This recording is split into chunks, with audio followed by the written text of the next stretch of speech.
everyone, welcome back to the science class again and I hope कि आप लोगों ने अपना एक्सरसाइज किया होगा टाइम पे जो मैंने लास्ट टाइम अपने क्लासेस में कराया था. So we will do revision आपके लिए and ये जो क्वेश्चन पेपर ये जो क्वेश्चंस है इन क्वेश्चन को मैं थोड़ा सा डिस्कस करूंगी, ठीक है, ताकि आप लोगों को और प्रिसाइजली समझ में आए कि क्या है चैप्टर, मतलब आंसर क्या है. हम पहले ये छोटा सा एक एक्सरसाइज है वो पहले कंप्लीट कर लेंगे. पेज नंबर 13 में आप चले जाओ एंड अच्छा एक बात, प्लीज डू नॉट, आप अपनी बुक में अगर आंसर लिख रहे हैं तो पेन से ना लिखें, पेंसिल से लिखें, ओके. बिकॉज अगर आपका आंसर रॉन्ग होता है तो एटलीस्ट आप पेंसिल से लिख रहे हैं तो आप उसको इरेज करके पेंसिल से वापस से लिख सकते हैं. पेन से दिक्कत हो सकता है, इसलिए पेन से नहीं लिखें, ओके.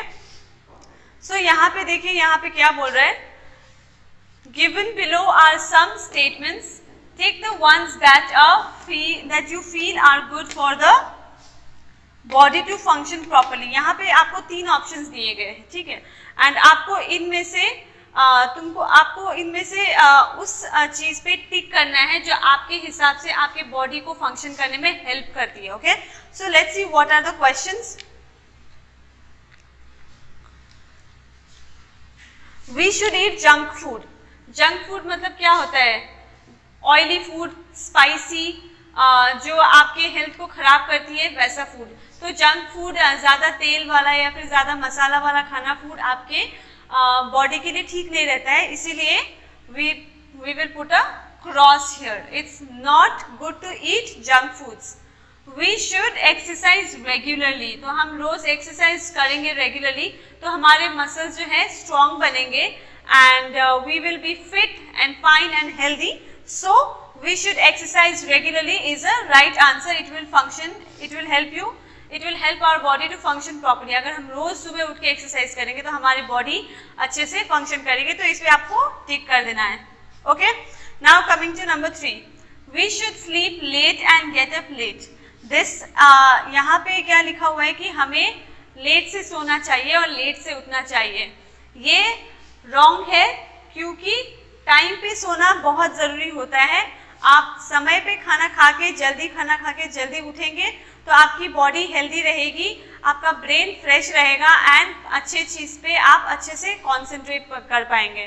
तो सही मात्रा की नींद और सही टाइम पे सोना इसलिए इम्पॉर्टेंट होता है क्योंकि आपका कंसंट्रेशन लेवल उस पर बहुत फोकस करता है एंड आपका ब्रेन बहुत एक्टिवली काम करता है. सो इसीलिए आपको हमेशा टाइम पे सोना चाहिए एंड टाइम पे उठना चाहिए, okay.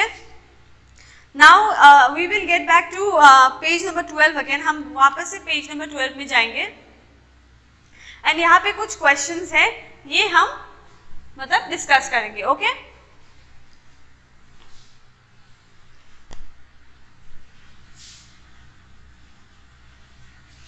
So let's see what are the questions. What is the function of skeletal system?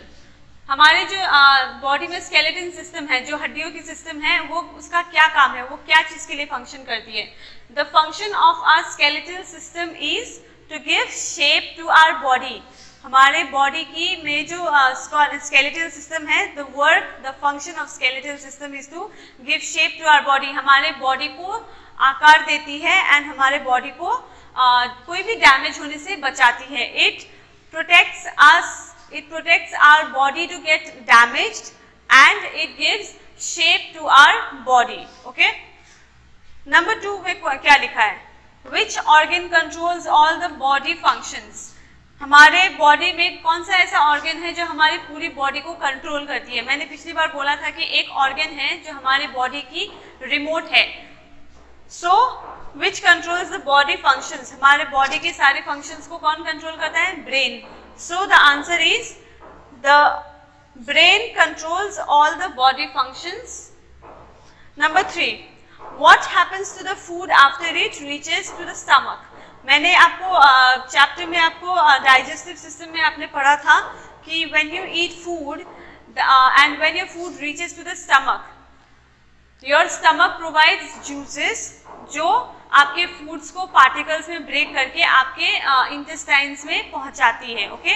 So what our stomach, यहाँ पे आंसर है our stomach provides juices that breaks the food into particles and transports it to small intestines and large intestines. अगर आपको answers ढूंढने में या फिर आपको दिक्कत हो रही है मेरे आंसर समझने में, तो आप यहाँ पे page number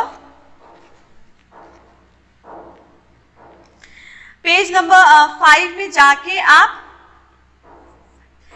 page number 10 digestive system में आप चले जाओ। पेज नंबर 10 डाइजेस्टिव सिस्टम में जाके यहाँ पे 6th लाइन में the stomach produces some juices that break the foods into small particles. From here the food reaches the intestine. ये एक्चुअल आंसर है, लेकिन इसको छोटा करके आप बस इतना बोल सकते हैं कि the stomach provides us juices and it breaks the particles and it transports to the small intestines. मतलब आपका जूस जो है, आपका स्टमक जो है कुछ जूस प्रोड्यूस करता है आपका बॉडी के थ्रू, जो आपके खाने को छोटे छोटे पार्टिकल्स में ब्रेक करके स्मॉल इंटेस्टाइन्स में पहुंचाता है।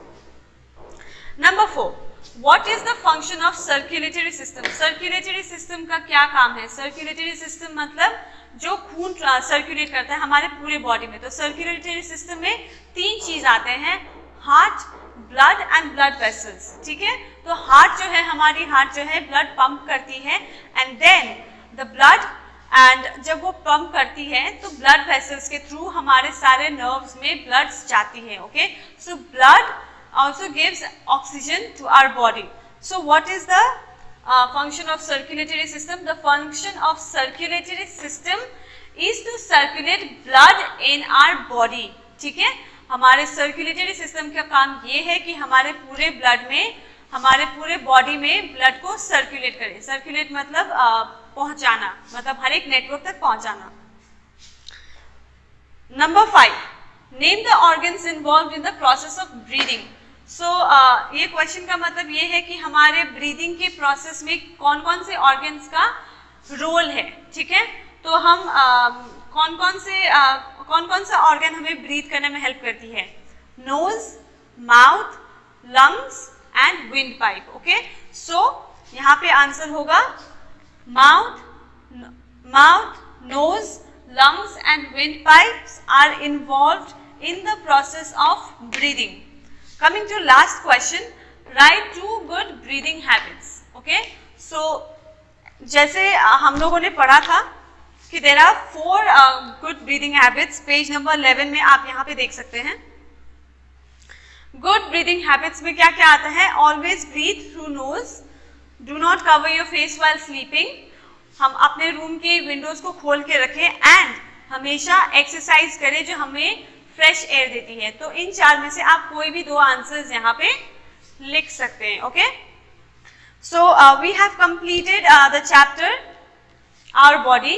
We have done all the exercise, we have done all the question paper also, questions also. Now